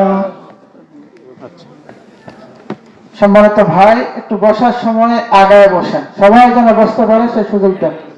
সবাই বসবেন, সবাইকে বসতে হবে, সবাই একটু বসার সময় আগায় বসেন। আর প্যান্ডেলের বাহিরে তবারক দেওয়া যাবে না বা তবারক দেওয়া হবে না, আপনারা ভিতরে আসেন। শেষ দোয়ার জন্য তো ইন্তজাম, তো দোয়ার থেকেও আপনারা বিরত থাকবেন না, সবাই ভিতরে আসেন, বসেন, ইনশাআল্লাহ তাকদীর আল্লাহ পাক যা রেখেছেন পেয়ে যাবেন। আমরা এখনই অতি সংক্ষেপ এর মধ্যে দোয়ার মধ্য দিয়ে আজকের অনুষ্ঠান সমাপ্ত হবে ইনশাআল্লাহ। দোয়া পরিচালনা করবেন মহতারাম হযরত প্রধান বক্তা সভাপতি সাহেব। নাই আচ্ছা মাহফিল চলাকালীন ওটা মারা যায়নি, অসুস্থ হয়ে অ্যাক্সিডেন্ট। হ্যাঁ না, ভালো করে বড় করে দোয়া করে দেন সবার জন্য। আজ ভাবে আপনি কিছু বলেন, আপনি কিছু বলবেন? না না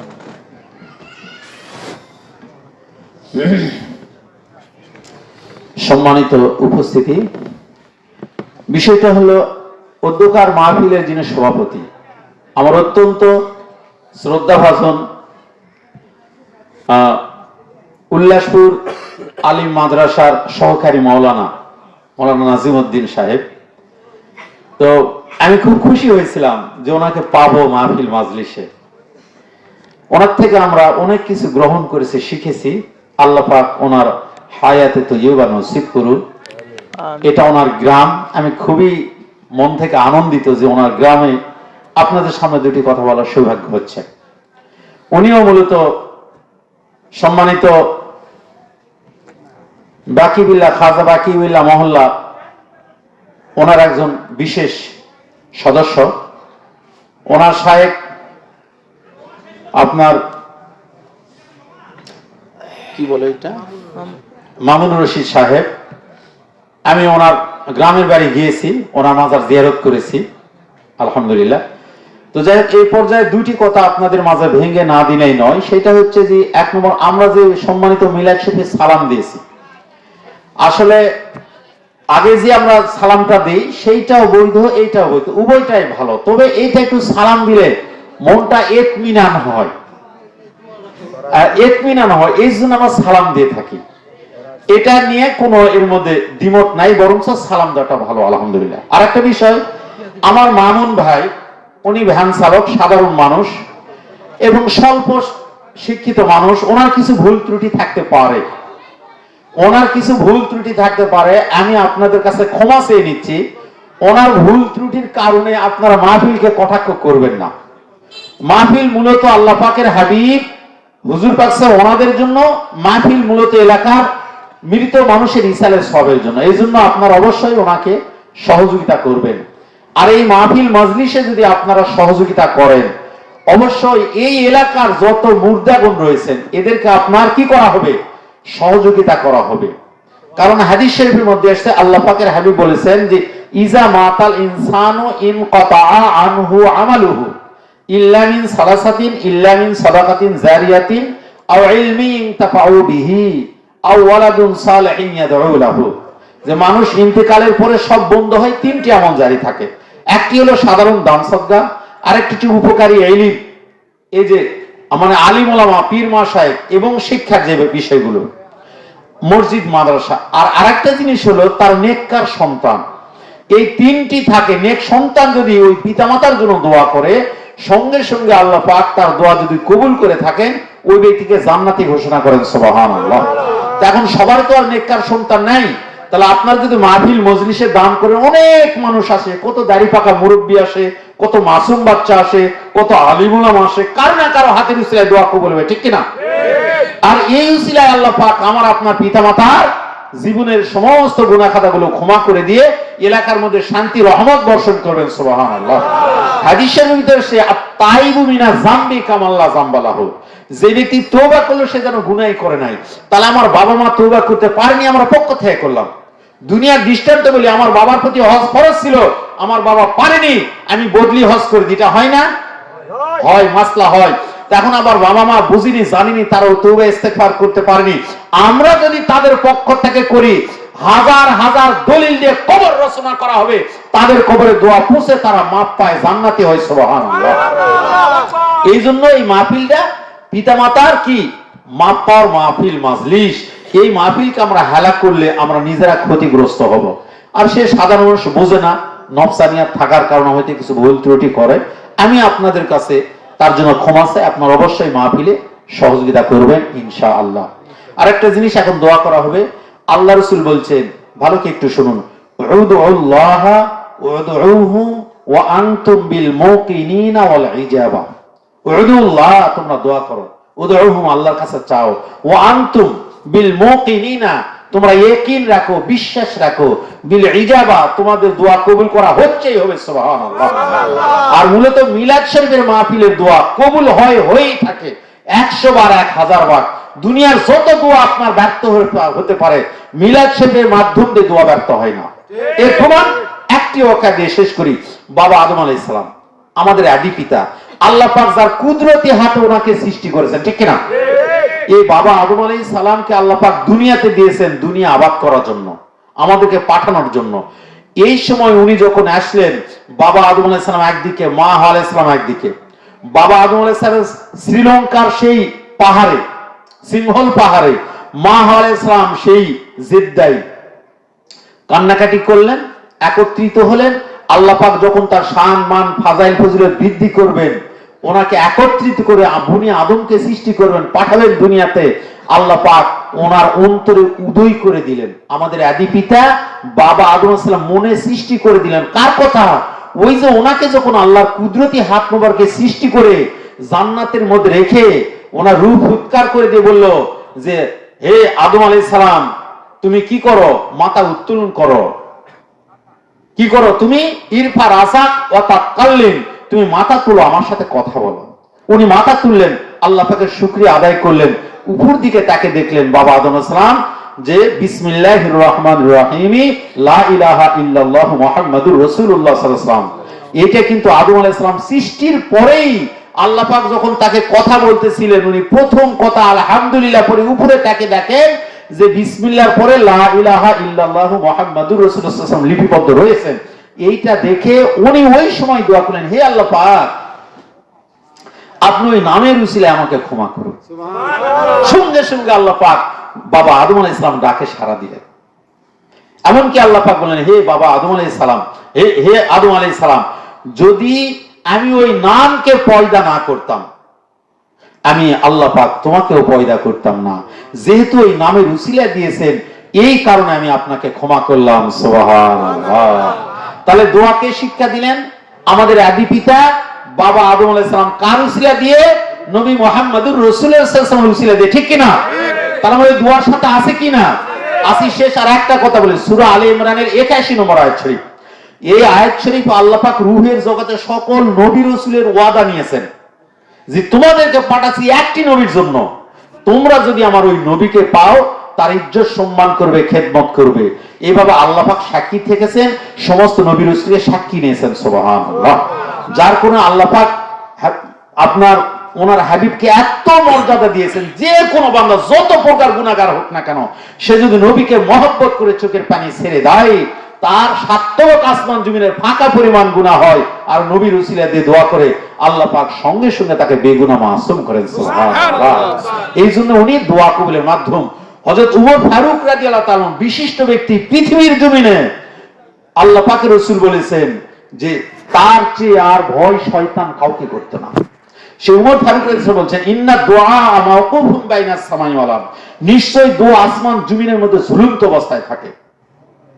লা ইয়াসাদু মিনহা শাইউন হাত্তা তুসাল্লি আলা নবিয়িকা সাল্লাল্লাহু আলাইহি ওয়াসাল্লাম, রাওয়াহু তিরমিজি।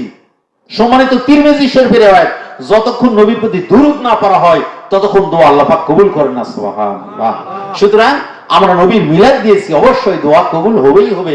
আমরা একই নাকি কেউ অসুস্থ, কেউ সুস্থ, এখন বড় বড় ব্যাধি ভাই, হার্ট অ্যাটাক, প্যারালাইজ, ডায়াবেটিস এমন একটা কঠিন ব্যাধি। আমি আমার জীবনে যত বন্ধু বান্ধবকে দেখলাম, বয়োজ্যেষ্ঠ যতকে দেখলাম, কেউ এখান থেকে রেহাই পায়নি। আমরা সকলের জন্য দোয়া করব। অনেকের মেয়ের বিবাহ হচ্ছে। আরেকটা জিনিস আমাদের সমাজকে ধ্বংস করছে, ড্রাগ, নেশা। আমাদের সন্তান যেন নেশার থেকে কি করেন, বেঁচে থাকেন। যারা ভবিষ্যৎ প্রজন্ম, তারা আমাদের ধ্বংস হচ্ছে। আল্লাহ সুবহানাহু ওয়া তাআলা অবশ্যই আমাদের দোয়া করবেন। এখন আপনারা 3 বার আস্তাগফার পাঠ করুন। আস্তাগফিরুল্লাহ রাব্বি মিন কুল্লি যামবি ওয়া আতুবু ইলাইহি। ওই তখন যেটা গেল ওটা, ওয়ালা হাওলা ওয়ালা কুওয়াতা ইল্লা বিল্লাহিল আলিয়্যিল আযীম। আস্তাগফিরুল্লাহ রাব্বি মিন কুল্লি যামবি ওয়া আতুবু ইলাইহি ওয়ালা হাওলা। আউযু বিল্লাহি বিসমিল্লাহ। সূরা ফাতিহা আলহামদু শরীফ একবার। আউযু বিল্লাহি মিনাশ শাইতানির রাজিম। বিসমিল্লাহির রহমানির রহিম। আলহামদুলিল্লাহি রাব্বিল আলামিন রহমানির রহিম মালিকি ইয়াউমিদ্দিন।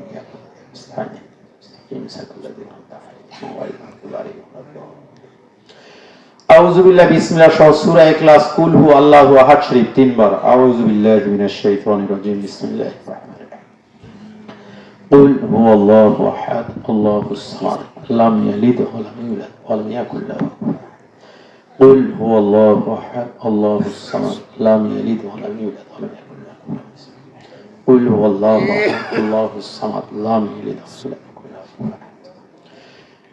বিসমিল্লাহ সহ দরুদ শরীফ 5 বার।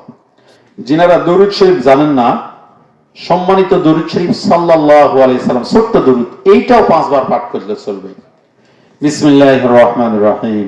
সাল্লাল্লাহু আলাইহি ওয়াসাল্লাম, সাল্লাল্লাহু আলাইহি ওয়াসাল্লাম, সাল্লাল্লাহু আলাইহি ওয়াসাল্লাম।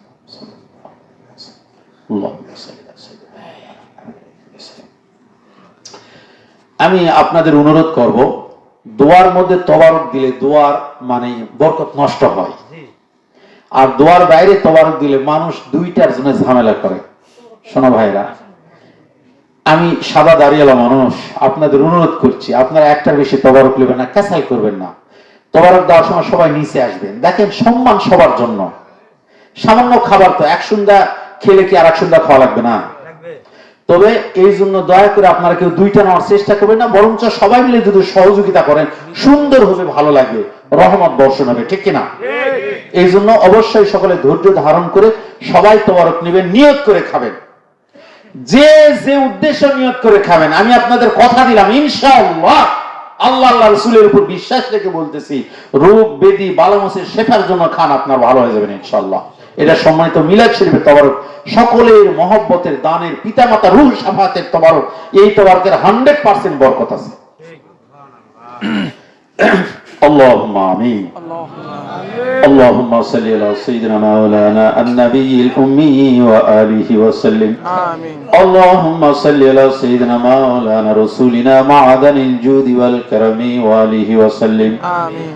ربنا هب لنا من أزواجنا وذرياتنا قرة عين واجعلنا للمتقين إماما رب ارحمهما كما ربياني صغيرا رب العالمين মেহেরবান মাওলা আল্লাহ তাআলা এই শেখপুরার জমিনে বসিয়া আমরা সালাতুল মাগরিব থেকে এ পর্যন্ত আপনার কোরআন হাদিস সহ বিভিন্ন মাসলা মাসাইল আলোচনা করা হয়েছে। যেইভাবে আদবের সাথে মহব্বতের সাথে আলোচনা করার প্রয়োজন ছিল মাবুদ, যেইভাবে আলোকপাত করলে আলোচনা করলে আপনি খুশি হতেন, আমরা সেইভাবে পারি নাই। অনেক ভুল ত্রুটি বা দুর্বৃত্তাকি হয়েছে মাওলা। আল্লাহ তাআলা দয়া করে আমাদের মিলাদ শরীফ, কিয়াম শরীফ, ফাতিহা শরীফের মধ্যে যাবতীয় ভুল ত্রুটি বা দুর্বৃত্তাকি গুলো ক্ষমা করে দিয়ে কবুল আর মঞ্জুর করে নিয়ে অসীম সওয়াব হাদিয়া করে সোনার মদিনায় আপনার হাবিব হুজুর পাক সাল্লাল্লাহু আলাইহি ওয়াসাল্লাম ওনার রওজাতুল আতহারে সওয়াবের হাদিয়াগুলি বকশিশ করে দিন। আল্লাহ তাআলা পৌঁছায় দেন ওনার আব্বা আম্মা আলাইহিস সালাম, সমস্ত উম্মাহাতুল মুমিনিন আলাইহিন্নাস সালাম, সমস্ত আহলু বাইত শরীফ আলাইহিস সালাম, সমস্ত সাহাবায়ে কেরাম, তাবেঈন, তাবেঈন, খুলাফায়ে রাশিদিন, প্রত্যেক ওনাদের নেক আমলনামায় সওয়াবের হাদিয়াগুলি বকশিশ করে দিন। আয় রব্বুল আলামিন পৌঁছায় দেন হযরত বাবা আদম আলাইহিস সালাতু ওয়াস সালাম থেকে আজ পর্যন্ত যত মুমিন মুমিনা নর নারী যারা কবরের জিন্দেগিতে চলে গেছে মাবুদ, আল্লাহ তাআলা তাদের নেক আমলনামায় সওয়াবের হাদিয়াগুলি বকশিশ করে দিন। আল্লাহ তাআলা যারা হায়াতের জিন্দেগিতে জীবিত রয়েছে মাবুদ, তাদের সকলের নেক আমলনামায় সওয়াবের হাদিয়াগুলি বকশিশ করে দিন। রব্বুল আলামিন মেহেরবান মাওলা, আমরা সম্মানিত মিলাদ শরীফ, কিয়াম শরীফের মাহফিল মাজলিস থেকে আপনার আলিশান দরবারে দুখানি হাত তুলেছি মাবুদ। যে দেখো আমি গুনাহগারের সাথে কত নেককার পরহেজগার বান্দারা হাত তুলেছে, কত দাড়ি পাকা মুরব্বীরা হাত তুলেছে মাওলা, কত কুসি কাসা মাসুম বাচ্চারা হাত তুলেছে মাবুদ। যার হাতকে পছন্দ করেন তার হাতের উসিলায় আমাদের সকলে হাতগুলো কবুল আর মঞ্জুর করে নিন। আয় রব্বুল আলামিন আমাদের আপন আপন পিতা মাতা, দাদা দাদি, নানা নানি, খালা খালু, আত্মীয় স্বজন যারা চিরনিদ্রায় নিদ্রিত হয়ে গেছে মাওলা, তাদের সকলের নেক আমলনামায় সওয়াবের হাদিয়াগুলি বকশিশ করে দিন। আল্লাহ তাআলা এই মাহফিলে কত মানুষ রয়েছে মাবুদ, যারা মা ডাকের কাঙ্গাল হয়ে দুখানি হাত তুলেছে। আল্লাহ তাআলা মাজলিসে কত মানুষ রয়েছে যারা বাবা ডাকের কাঙ্গাল হয়েছে। আল্লাহ তাআলা আমাদের কারো বাবাও নেই, কারো মাও নেই। রব্বুল আলামিন মেহেরবান মাওলা, তারা কবরের জমিনে কেমন ভাবে রয়েছে আমরা জানি না, তাদের প্রত্যেকের কবরে সওয়াবের হাদিয়াগুলি বকশিশ করে দিন। আল্লাহ তাআলা সকলের কবরগুলোকে আপনি জান্নাতের টুকরা বানিয়ে দিন। রব্বুল আলামিন মেহেরবান মাওলা, এই মাহফিলকে ইজ্জত সম্মান করে মাবুদ ওনাকে টাকা দিয়েছে, চাল দিয়েছে, বিভিন্ন জন বিভিন্ন ভাবে অংশগ্রহণ করেছে মাওলা। আল্লাহ তাআলা যারা মাহফিল মাজলিসে সাজানোর উদ্দেশ্যে দান সদকা করেছে, অংশগ্রহণ করেছে মাবুদ, যারা যে আশা উদ্দেশ্য নিয়ে দান করেছে মাওলা, প্রত্যেকের মনের নেক আশা উদ্দেশ্য গুলোকে আপনি কবুল আর মঞ্জুর করে নিন। আয় রব্বুল আলামিন অনেক মা বোন হাত তুলেছে মাওলা, তাদের বিষয়ে আমরা এখন আলোচনা করতে পারি নাই। ও মাবুদ, মায়ের জাতি, মায়ের পায়ের তলে সন্তানের জান্নাত। কত মার সন্তান অসুস্থ রয়েছে মাওলা, সে মায়েরা আমাদের সাথে হাত তুলেছে। ওই মা গুলির সন্তান গুলিকে আপনি সুস্থতা নামের নিয়ামত দ্বারা পরিপূর্ণ করে দিন। আয় রব্বুল আলামিন মেহেরবান মাওলা, মেহেরবানি করে মাবুদ আমার মা বোনের যে যে আশা উদ্দেশ্য নিয়ে হাত তুলেছে, কারো স্বামী বদমাইশ মাকে কষ্ট দিয়ে থাকে, কারো সন্তান অবাধ্য সন্তান কষ্ট দিয়ে থাকে মাওলা, কত মা অসুস্থ, কত মায়ের স্বামী অসুস্থ মাবুদ। আল্লাহ তাআলা আমার মা বোনদের দোয়াগুলিকে আপনি কবুল আর মঞ্জুর করে নিন। রব্বুল আলামিন মেহেরবান মাওলা, আল্লাহ তাআলা এই মাহফিলে আয় রব্বুল আলামিন একজন বান্দা রাস্তায় অ্যাক্সিডেন্ট করেছে, দোয়া চেয়েছে মাবুদ, মেহেরবান মাওলা মেহেরবানি করে তাকে আপনি সুস্থতার নিয়ামত দ্বারা পরিপূর্ণ করে দিন। আল্লাহ তাআলা দয়া করে ইহসান করে এতগুলি মানুষ হাত তুলেছে মাওলা, যার হাতকে পছন্দ করেন তার হাতের উসিলায়, আপনার হাবিব হুজুর পাক সাল্লাল্লাহু আলাইহি ওয়াসাল্লামের মহব্বতের উসিলায়, মিলাদ শরীফ কিয়াম শরীফের উসিলায় আপনি আপনার বান্দার নেক হায়াত দারাজ করে দিন। আয় রব্বুল আলামিন, যেভাবে অ্যাক্সিডেন্ট করেছে মাওলা, তাকে আরো সুন্দর সুস্থতার আমি নিয়ামত দ্বারা পরিপূর্ণ করে দিন। আল্লাহ তাআলা যার আহাল পরিবার বর্গ রয়েছে মাবুদ, তাদেরকে ধৈর্য ধারণ করে সুন্দর করে সেবা সুস্থতা করার মতো যোগ্যতা দান করুন। আল্লাহ তাআলা আপনার বান্দার নেক হায়াত দারাজ করে দিন। আয় রব্বুল আলামিন, দয়া করে ইহসান করে আমাদের সকলের হাতকে কবুল আর মঞ্জুর করে নিন। আয় রব্বুল আলামিন, আমরা বড়ই গুনাহগার, গুনাহমাখা দোকানে হাত আপনার দরবারে উত্তোলন করেছি মাবুদ। আল্লাহ তাআলা আমাদের সমস্ত জীবনের গুনাহ খাতাগুলো ক্ষমা করে দিন। আল্লাহ তাআলা আমাদের সকলকে বেগুনাহ মাসুম বানাই দিন। আয় রব্বুল আলামিন, কোন বাঁশঝাড়ের বাঁশ আমার জন্য চেয়ে রয়েছে মাবুদ, কোন কবরস্থানের মাটি আমাকে ডাকতেছে মাওলা। আয় রব্বুল আলামিন, ওই কবরে যাওয়ার পূর্বে আমাদের ঈমান ও আমল শুদ্ধ করার মতো তৌফিক দান করুন। আয় রব্বুল আলামিন, এই মাহফিলে কত দাড়ি ফাঁকা মুরব্বি রয়েছে মাওলা, কত কচি কাঁচা মাসুম বাচ্চা রয়েছে, কত যুবক মানুষ হাত তুলেছে মাওলা, যারা যে যে আশা উদ্দেশ্য নিয়ে হাত তুলেছে মাওলা, ওনাদের সকলের উসিলায় সকলের হাতগুলোকে আপনি কবুল আর মঞ্জুর করে নিন। আয় রব্বুল আলামিন, বর্তমান সময়ে যুবকেরা অধিকাংশ যুবক পথভ্রষ্ট হচ্ছে মাওলা, নিশার দিকে আকৃষ্ট হয়েছে মাবুদ, লেখাপড়া ছেড়ে দিয়ে বাবাকে ছুরি ধরছে, মাকে ছুরি ধরছে মাওলা।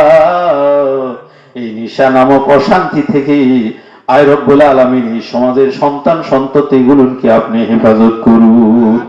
আয় রব্বুল আলামিন, যারা চাকরি বাকরি করে তাদের চাকরি বাকরির মধ্যে বরকত দান করুন। আল্লাহ তাআলা যারা ব্যবসা বাণিজ্য করে থাকে তাদের ব্যবসা বাণিজ্যের মধ্যে বরকত দান করুন। আল্লাহ তাআলা যারা কৃষি কাজ করে থাকে মাওলা, তাদের কৃষি কাজের মধ্যে বরকত দান করুন। রব্বুল আলামিন, যারা ড্রাইভিং পেশা করে থাকে মাওলা, তাদের রোড অ্যাক্সিডেন্ট থেকে আয় রব্বুল আলামিন কত মানুষ চড়ে ড্রাইভারদেরকে অকাত্য ভাষায় গালিগালাজ করে মাবুদ, যাবতীয় প্রকার কষ্ট থেকে আমার ড্রাইভার ভাইদেরকে আপনি হেফাজত করুন। আয় রব্বুল আলামিন, সর্বোপরি আমরা যে যে পেশায় নিয়োজিত রয়েছে মাওলা, আমাদের প্রত্যেক পেশার ভিতরে আপনি বরকত দান করুন।